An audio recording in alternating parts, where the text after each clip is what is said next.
Hi there. My name is Corey Pierce, and I've been an Iboga provider since 2014, and I operate BogaSOS.com, which is a service or website that provides remote dosing. So I'm just answering people's questions about Iboga, Ibogaine, and its treatment and application. The next question I got was, can Iboga help veterans deal with PTSD, addiction, and acquired brain injury?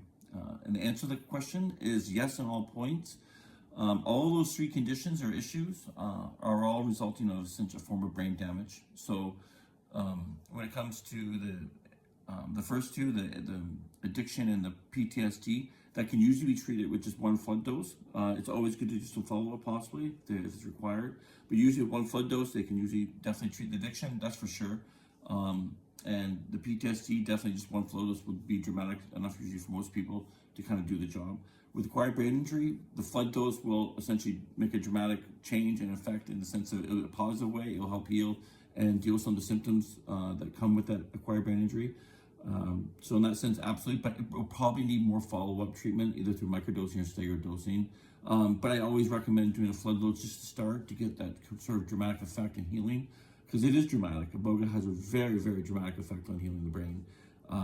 And also when dealing with trauma, Iboga kind of specializes in this stuff. It's really strange how it works. It works in 8 different it has strange kung fu, if you want to put it that way. It works in a whole bunch of different spots all at once. And one of the things is on a psychological level, it's like 10 years of psychotherapy all in one session with a flood dose, because it's allowing you to put trauma into context and deal with trauma.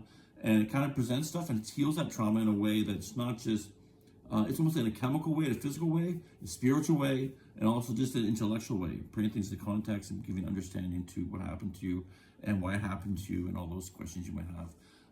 Even for people dealing with trauma from a past relative or a loved one passing away, it's the same effect. Sometimes even allows them to speak with that person who passed away.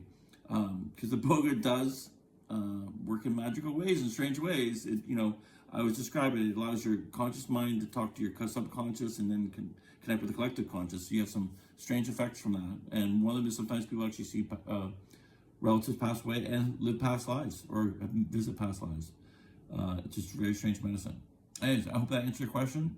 Cheers. Have a great day.